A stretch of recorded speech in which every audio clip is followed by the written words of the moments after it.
আসসালামু আলাইকুম। আশা করছি সবাই খুব ভালো আছেন।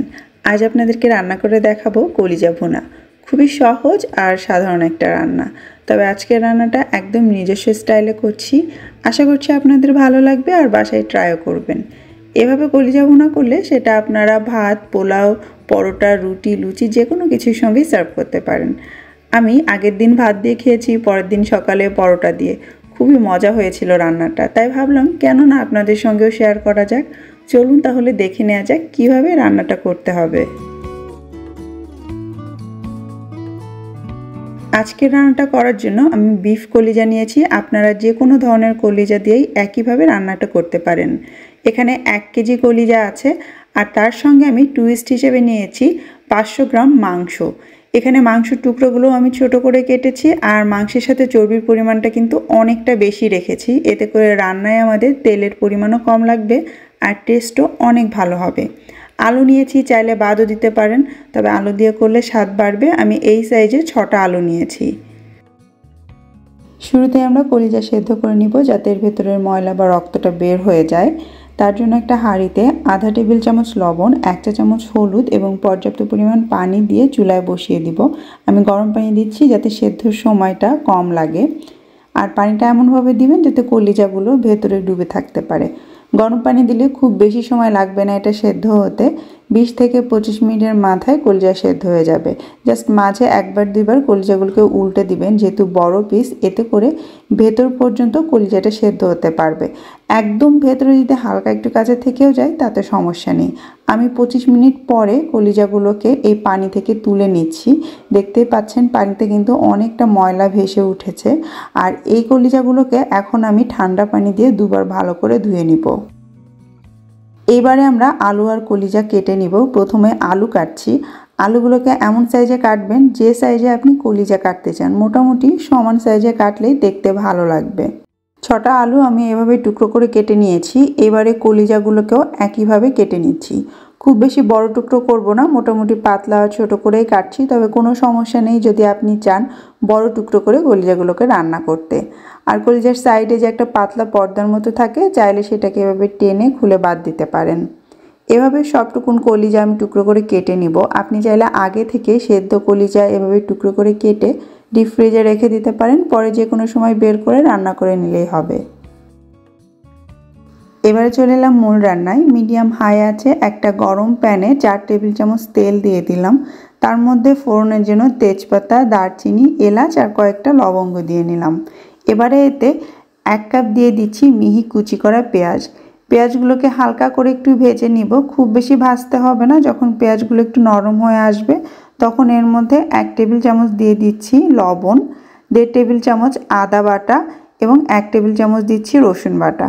আবারও সব কিছু একসঙ্গে মিনিট 2-এর মতো একটুখানি কষিয়ে নিব। তারপর এর মধ্যে সেই ছোট টুকরো করে কাটা চর্বি সমেত মাংসটা দিয়ে 3-4 মিনিট ধরে একটু ভেজে নিব। এতে করে মাংসের কাঁচা গন্ধটাও বেশ দ্রুত চলে যাবে, সেই সঙ্গে চর্বি থেকে কিছুটা তেলও রিলিজ হবে। আর এই কারণে আমাদের রান্নায় খুব বেশি তেলের দরকার হবে না। মাংসগুলোর কালার যখন চেঞ্জ হয়ে যাবে তখন এর মধ্যে ঝালের জন্য 2 টেবিল চামচ দিয়ে দিচ্ছি মরিচ গুঁড়ো, আধা টেবিল চামচ দিচ্ছি হলুদ গুঁড়ো, 1 চা চামচ দিচ্ছি ধনিয়ার গুঁড়ো, 2 চা চামচ জিরার গুঁড়ো এবং 1/4 চা চামচ দিব গরম মশলার গুঁড়ো। যে কোনো গরম মশলা এখানে ব্যবহার করা যাবে। তারপর আবারও সব কিছু কষিয়ে নিব 2 থেকে 3 মিনিট ধরে।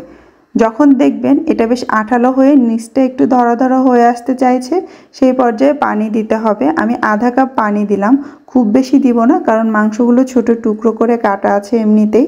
আর মাংসের ভেতর থেকে বের হওয়া পানিতে আমি এটাকে সেদ্ধ করব।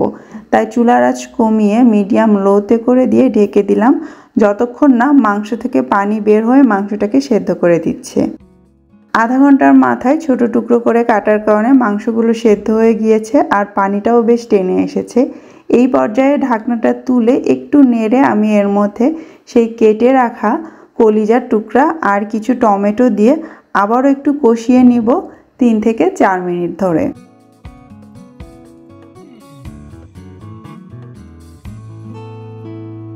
তারপরে এর মধ্যে আমরা আলুগুলোকে দিয়ে দিব এবং একসাথে আবারও একটু মিশিয়ে নিব। এবার আর বেশিক্ষণ কষাতে হবে না। মিশে যাওয়ার পর তারপর এর মধ্যে আলুগুলোকে সেদ্ধ করার জন্য পানি দিতে হবে। আমি 1 কাপ পানি দিচ্ছি, যেহেতু আমাদের মাংসও সেদ্ধ হয়ে গিয়েছে আর কলিজা তো আগে থেকেই সেদ্ধ করা, তারপর কষানোও হয়েছে।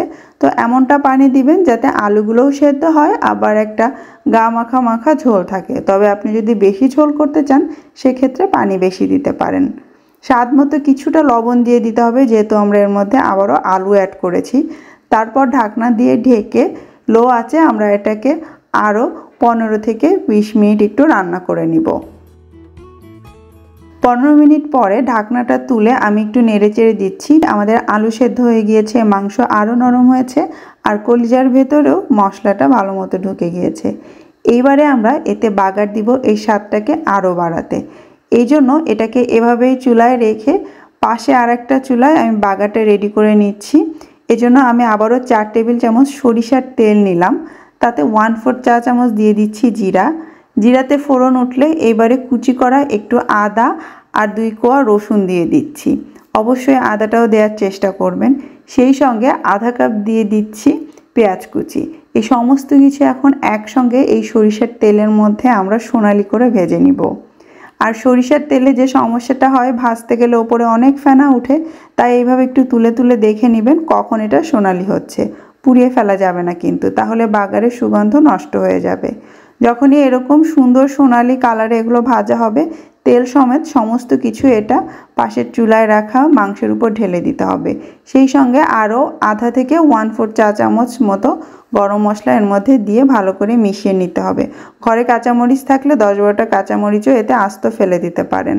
মিশিয়ে নিয়ে এটাকে ঢেকে অল্প আঁচে আরও মিনিট 10 রাখলেই আমাদের কলিজা রান্না একদম শেষ। এই যে দেখতে পাচ্ছেন আমার রান্না হয়ে গিয়েছে, একটা গা মাখা মাখা ঝোল আমি করেছি। আর এইভাবে রাখলে কলিজাটা খেতে বেশি ভালো লাগে টেলটেলে ঝোলের থেকে। ব্যাস, রান্না শেষ। এইবার পরিবেশনের পালা। কি দিয়ে খাবেন সেটা তো একান্তই আপনার উপর, তবে পরোটা দিয়ে খেতে কিন্তু হেভি লাগে, আর ভাত পোলাও হলেও দারুণ জমে যায়। আশা করছি আজকের রেসিপিটা আপনাদের ভালোই লেগেছে। কেমন লাগলো কমেন্ট করে জানাবেন কিন্তু। বিদায় নিচ্ছি, আল্লাহ হাফেজ।